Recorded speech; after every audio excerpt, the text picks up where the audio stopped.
दोस्तों आज हम 18 जनवरी 2024 शिफ्ट 1 का पेपर देखने वाले हैं ACIU का।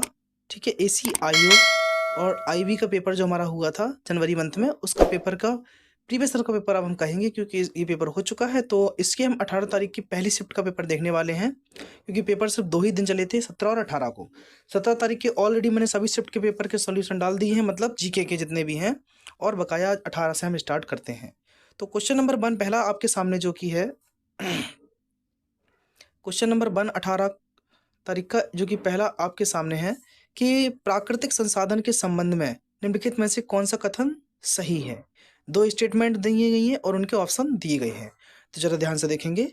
जो प्राकृतिक संसाधन से प्राप्त किए जाते हैं और बिना अधिक संशोधन के उपयोग किए जाते हैं, वे प्राकृतिक संसाधन कहलाते हैं। क्वेश्चन नंबर पहला का स्टेटमेंट पहला है, तो ये बात बिल्कुल सत्य है।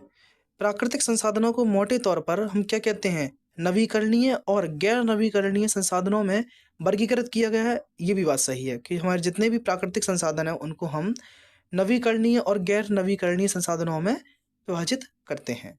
तो क्वेश्चन पहले का आंसर हो जाएगा हमारा ऑप्शन नंबर 3 दोस्तों। ठीक है, ऑप्शन नंबर 3। क्वेश्चन दूसरा आपके सामने है कि राजवंश हमें दिए गए हैं कुछ दिल्ली क्रम के, और इनको हमें क्रम से लगाना है। ठीक है, इनको हमें क्रम से लगाना है। तो आपको अगर देखो, मैं एक ट्रिक बताता हूँ जिससे कि आप इसको लगा पाएंगे। क्या होती है, गुड़ खा तू सैलू। गुड़, गुड़ को हम सिर्फ गु लिखेंगे, है ना, ये गु खा तू तू सैलू, से और उसके बाद लू। ठीक है, यहाँ से आप सभी को क्रम से लगा लेंगे। देखो, गु से गुलाम वंश, खिलजी वंश, तुगलक वंश, सैयद वंश और लोधी वंश। ठीक है, गु खा तू सैलू, जा सैलू तू गु खा। 3-4 बार पढ़ेंगे याद हो जाता, मुझे अभी तक याद है यार, कि गु खा तू सैलू। ठीक है, तो सबसे पहले गुलाम वंश, क्या इसमें गुलाम है? नहीं है। फिर उसके बाद खिलजी वंश है, तो पहले नंबर पे आएगा खिलजी वंश, तो चौथा सबसे नंबर 1 पे आएगा। ठीक है, चौथा पहले नंबर पर कहाँ है? सिर्फ एक ही ऑप्शन में दिख रहा है मुझे, पहले वो दूसरे में और चौथे में, इन दोनों में मिल रहा है मुझे। अब इसके बाद खा, खिलजी वंश, खिलजी वंश कहाँ है इसमें? गु हो गया है। तुगलक वंश आया, तुगलक वंश 4 के बाद 3, 4 के बाद 3 दोनों में है। उसके बाद तू, तुगलक हो गया है। फिर सैलू, से सैयद वंश और लास्ट में लोधी वंश। तो पहले सैयद फिर लोधी, तो ऑप्शन नंबर 4 हमारा सही हो जाएगा। अब 4 बार बाद देखो इस ट्रिक को पढ़ेंगे, गु खातू सैलू, गु खातू सैलू, गु खातू सैलू, अपने आप याद हो जाएगा। गुलाम वंश, खिलजी वंश, तुगलक वंश, सैयद वंश और लोधी वंश, जो कि दिल्ली सल्तनत के ये थे। मैं आपसे बात करूं गुलाम वंश की, तो गुलाम वंश देखो आपका क्या है, गुलाम वंश। तो गुलाम वंश की जो स्थापना किसने की थी? कुतुबुद्दीन ऐबक ने। ठीक है, कितने सन तक गुलाम वंश चला था? तो गुलाम वंश आपका 1206 से लेकर, कब से? 1206 से लेकर 1290 तक गुलाम वंश कुतुबुद्दीन ऐबक का शासन रहा। मतलब कुतुबुद्दीन ऐबक के दौर में जितने भी आए, बलबन आए, इल्तुतमिश आया, रजिया सुल्तान आई, ये सब गुलाम वंश में ही थी। तो ये इतना गुलाम वंश चला है। अब गुलाम वंश के बाद क्या होता है अगला? इसकी स्थापना मैंने बता दी है किसने की थी, कुतुबुद्दीन ऐबक ने, इल्तुतमिश नहीं। चलिए, गुलाम वंश के बाद आया क्या? खिलजी वंश। गुलाम वंश के बाद आया अगला खिलजी, खिलजी आ गए। तो खिलजी वंश की स्थापना किसने की थी? जलालुद्दीन खिलजी ने, याद रखेंगे। खिलजी वंश की स्थापना किसने की थी? जलालुद्दीन खिलजी ने। और इसने 1290 से लेकर 1320 तक खिलजी वंश ने शासन किया भारत पर। 1290 से लेकर 1320 तक खिलजी वंश ने शासन किया।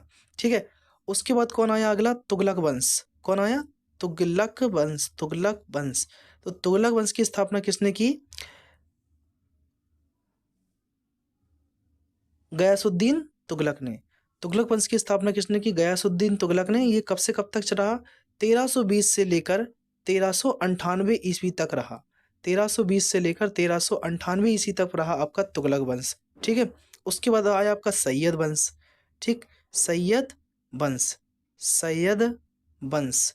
सैयद वंश की स्थापना की खिज्र खान ने। किसने की? खिज्र खान ने। और ये आपका चला 14 से 1400 लेकर 1414 से लेकर 1451 तक, इतने साल तक चला आपका सैयद वंश। और सैयद वंश के पास लास्ट में आता है हमारा कौन सा? लोधी वंश। लोधी, जिसकी स्थापना किसने की थी? बहलोल लोधी ने। तो बहलोल लोदी ने लोदी वंश की स्थापना की और लोदी वंश ने हमारे 1451 से लेकर 1526 तक आपके लोदी वंश ने स्थापना की। तो पूछा जाए कि मुगल वंश से पहले कौन सा था? लोदी वंश। देखो, क्योंकि 1526 से ही मुगल वंश की स्थापना की थी बाबर ने।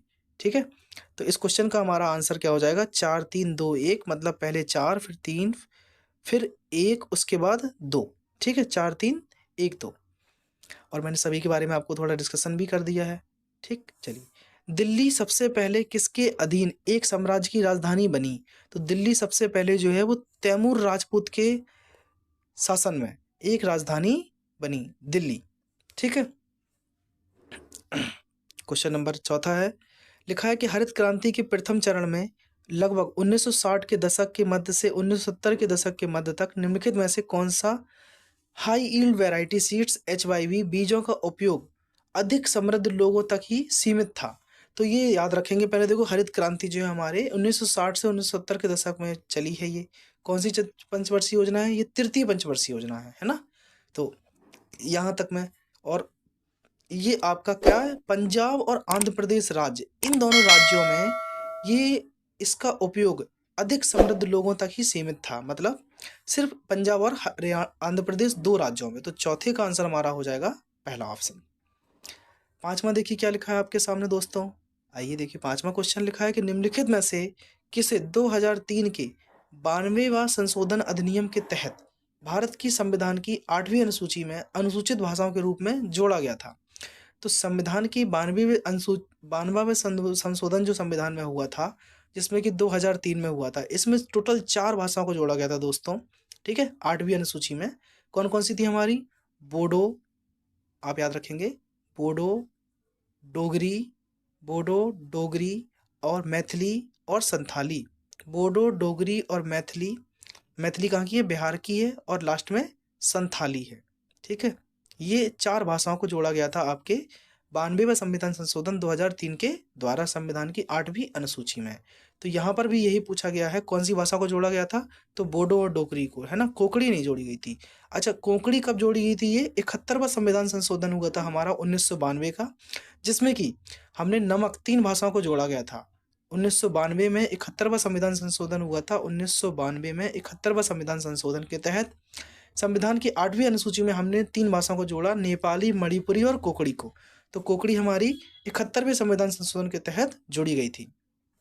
ठीक है, तो इसमें आंसर क्या हो जाएगा हमारा? 1 और 2, मतलब ऑप्शन नंबर 3 सही आंसर हो जाएगा।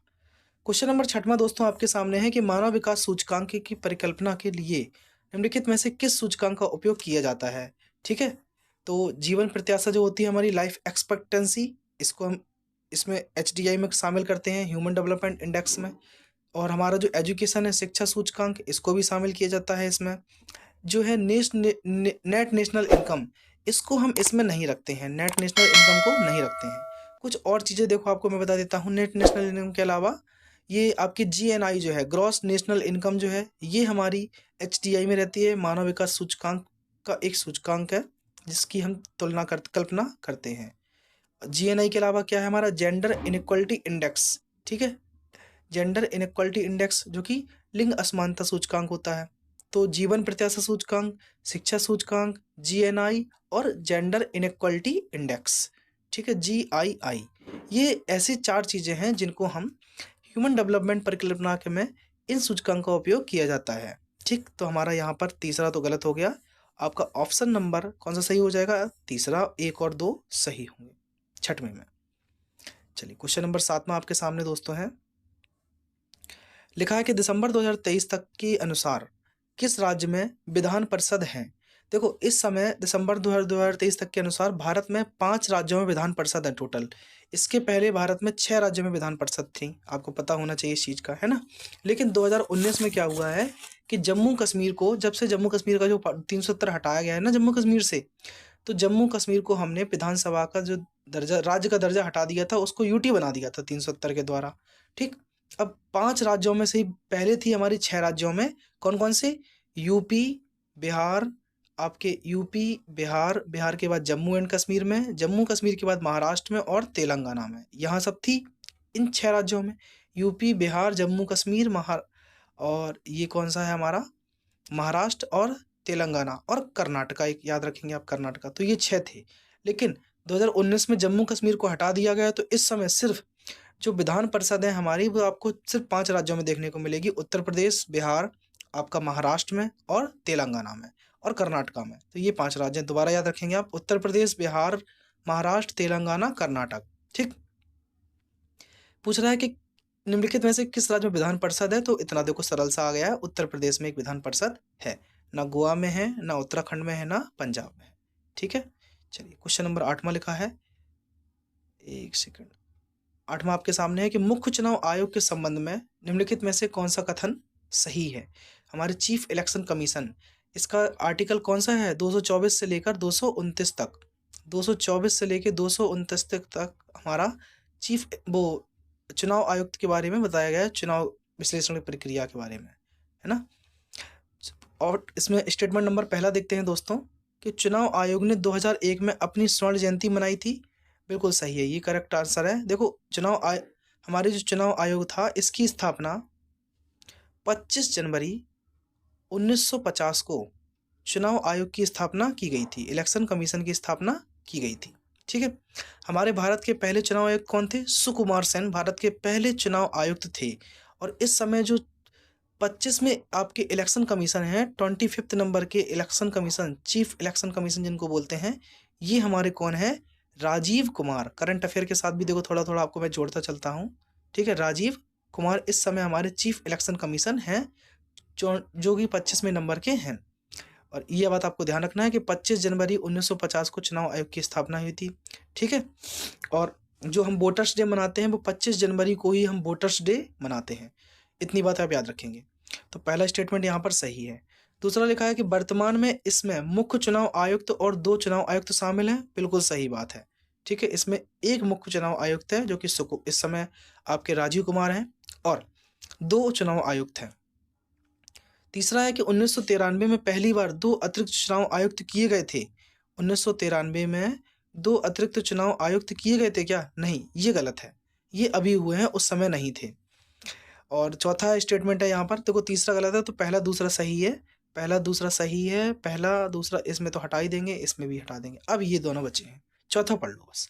मुख्य चुनाव आयुक्त और चुनाव आयुक्तों की नियुक्ति राष्ट्रपति के द्वारा की जाती है। बिल्कुल सही है, उनका कार्यकाल 6 वर्ष तक होता है। ये बात याद रखना है कि चुनाव आयोग की नियुक्ति इनका कार्यकाल 6 वर्ष या 65 वर्ष तक होता है। देखो 6 वर्ष का मतलब होता है कि 6 साल के लिए आप चुने गए हैं। माना कि एक दादाजी 61 साल के हो गए हैं, अब उनको 6 साल तक थोड़ी ना आपको रखा जाएगा, तो इसलिए कहा जाता है 6 साल, या फिर आपकी जब 65 हो जाए, अब वो चाहे 3 साल बाद, जैसे इनकी अगले 4 साल में ये 65 के हो जाएंगे, तो 65 साल, तो 65 साल तक ये रिटायर हो जाएंगे, मतलब ये 4 साल तक ही नौकरी कर पाएंगे या 4 साल तक ही मुख्य चुनाव आयुक्त के पद पर रह पाएंगे। इसी का मतलब होता है 6 वर्ष या 65 वर्ष, क्योंकि कई लोग 65 नहीं समझ पाते ये क्या है, मुझे भी नहीं आता था, फिर उसको देखा, अच्छे से समझा। ठीक है, तो चौथा भी सही है, आपका पहला, दूसरा और चौथा दोनों ही सही है। ये आपके ऑप्शन नंबर हमारा 3 करेक्ट आंसर हो जाएगा दोस्तों। क्वेश्चन नंबर 9 आपके सामने है साथियों कि जीवन की अवस्थाओं से संबंधित धार्मिक जो आपके रिवाज होते हैं, संस्कार, हमारे पता है इसमें हिंदू धर्म में कितने रिवाज हैं, टोटल 16 संस्कार हैं हमारे देखने को मिलते हैं। इनको सूचीबद्ध करना है, बस मिलाना है। आइए देखो मिलाते हैं। तो आपका पहला जो लिखा है निष्क्रमण, निष्क्रमण का मतलब क्या होता है, निष्क्रमण का मतलब है आपका कि, ध्यान देना, निष्क्रमण का मतलब क्या है आपका कि जब आप बच्चे को घर से बाहर ले जाना चाहते हैं तो वह सूरज देख सके, इसलिए हम बच्चे को सबसे पहले घर से बाहर ले जाते हैं जब वो जन्म लेता है। तो ये संस्कार जो बचपन का ही है, ये निष्क्रमण संस्कार कहलाता है। तो फर्स्ट का आंसर डी है, फर्स्ट का आंसर डी है, जो कि हमें 3 ऑप्शन में देखने को मिल रहा है। ठीक, चूड़ामणि संस्कार क्या है, देखो चूड़ाकर्म संस्कार। तो चूड़ाकर्म संस्कार जो है हमारा, ये आपका मुंडन रस्म का धार्मिक रिवाज है, मतलब ये सामने सामने सही है। तो दूसरे का आंसर बी, दूसरे का आंसर बी, दूसरे का आंसर बी, सिर्फ एक ही ऑप्शन में मिला है, मतलब हमारा ये ऑप्शन नंबर 2 सही हो जाएगा। तीसरा क्या लिखा है, विद्यारंभ। विद्यारंभ का मतलब होता है क्या, यह पवित्र जनेऊ रस्म की शुरुआत में किया जाता है, विद्यारंभ, है ना। और लास्ट है उपनयन। उपनयन हमारे अध्ययन काल शुरू करने के लिए उपनयन वाला संस्कार किया जाता है। तो ये हमारा ऑप्शन नंबर 2 करेक्ट आंसर हो जाएगा इस सवाल का। क्वेश्चन नंबर 10 में आपके सामने दोस्तों है कि मालविकाग्नि मित्रम जो है किसके संबंध में निम्नलिखित में से कौन सा कथन सही है। देखो सबको पता है महाकवि कालिदास के द्वारा लिखा गया काव्य नाट्य जो है, सबसे पहला काव्य नाट्य महाकवि कालिदास का यही है मालविकाग्नि मित्रम। कभी पूछ लिया जाए कि कालिदास का सबसे पहला नाट्य काव्य कौन सा है, तो याद रखेंगे मालविकाग्नि मित्रम। ठीक है मित्र, इसका संकलन महाकवि कालिदास ने किया था, बिल्कुल सही बात है। इसमें पुष्यमित्र के पुत्र अग्निमित्र को बेबिका कुल से संबंधित बताया गया है और वेदायन श्रुत सूत्र बेबिका को कश्यप के रूप में दर्शाता है। ये प्रेम कहानी की है पुष्यमित्र शुंग के पुत्र अग्निमित्र की, और ये बेबिका जो है इनकी प्रेम कहानी के बारे में पूरा संकलित किया गया है। तो हमारे 10वें सवाल का आंसर आपका क्या हो जाएगा, ये दोनों ही सही है, पहला और दूसरा। ठीक है, चलिए 11वां आपके सामने है दोस्तों। बुद्ध को निम्नलिखित में से किस वृक्ष के नीचे ज्ञान प्राप्त हुआ था। तो सबको पता है ये चीज का, जो बच्चे पढ़ रहे हैं, कि बुद्ध को गया में ज्ञान की प्राप्ति हुई थी सबसे पहले, है कि नहीं है। और इन्होंने सबसे पहला अपना उपदेश जो है बुद्ध ने कहाँ दिया था, श्रावस्ती में, ठीक, कि सारनाथ में दिया था। तो बुद्ध को सबसे पहले गया में प्राप्ति हुई थी ज्ञान की, और इन्होंने सबसे पहला उपदेश अपना कहाँ दिया था, सारनाथ में। ठीक है, तो इनको जो हम ज्ञान की प्राप्ति हुई थी वो किस वृक्ष के नीचे प्राप्त हुई थी, ये आपका है पीपल का वृक्ष। पीपल के वृक्ष के नीचे सबसे पहले इनको ज्ञान की प्राप्ति हुई थी। चलिए क्वेश्चन नंबर 12 आपके सामने दोस्तों। लिखा है कि नवंबर 2023 तक की स्थिति के अनुसार भारत में चाय उद्योग के संबंध में निम्नलिखित में से कौन सा कथन सही है। देखिए स्टेटमेंट नंबर 1, विश्व स्तर पर चाय, भारत जो है वो चाय का सबसे बड़ा उत्पादक और काली चाय का दूसरा सबसे बड़ा उत्पादक है। तो ये पहला स्टेटमेंट गलत है। विश्व स्तर पर चाय जो है भारत विश्व में सबसे बड़ा नहीं, दूसरा सबसे बड़ा है।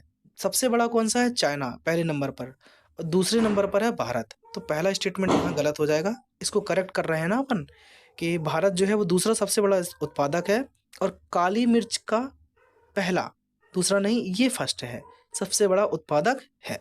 ठीक है, चलिए तो पहला स्टेटमेंट हमने सही कर दिया है, जो कि परीक्षा में गलत दिया गया था। दूसरा है कि असम में असम घाटी और कछार 2 चाय उत्पादक देश क्षेत्र हैं, ये सही है। तो पहला तो गलत है, देखो पहला गलत है, पहला गलत है, तो दूसरा सही है, मतलब दूसरा और तीसरा सही हो गया अपने। भारत का दक्षिण भाग देश के कुल उत्पादन का लगभग 17% उत्पादन करता है, तो ये बिल्कुल सही है। चलिए अगला है 13वां क्वेश्चन। निम्नलिखित में से कौन सा भारत का सही वित्तीय वर्ष है। तो भारत का जो हमारा वित्तीय वर्ष होता है, ये आपका कब से कब से होता है कि 1 अप्रैल से लेकर कहाँ तक, 31 मार्च तक चलता है। मतलब अगर से आपसे कहें कि 1 अप्रैल 2024 से लेकर ये वित्त वर्ष कब तक चलेगा, 31 मार्च 2025 तक। ठीक है, ये वित्त वर्ष चलेगा 2025 तक। ठीक, तो ऑप्शन नंबर हमारा तीसरा सही हो जाएगा। आइए चौथा क्वेश्चन आपके सामने है दोस्तों, नेक्स्ट वाला। ये क्या हुआ है, अगला आपके सामने है 14।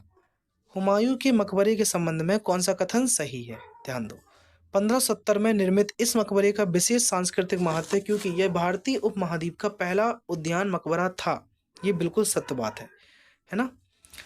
अगला है कि इसने, हुमायूं का मकबरा कहाँ स्थित है आपसे पूछे हम, तो न्यू दिल्ली में है। हुमायूं का मकबरा आपका कहाँ देखने को मिलता है, न्यू दिल्ली में देखने को मिलता है।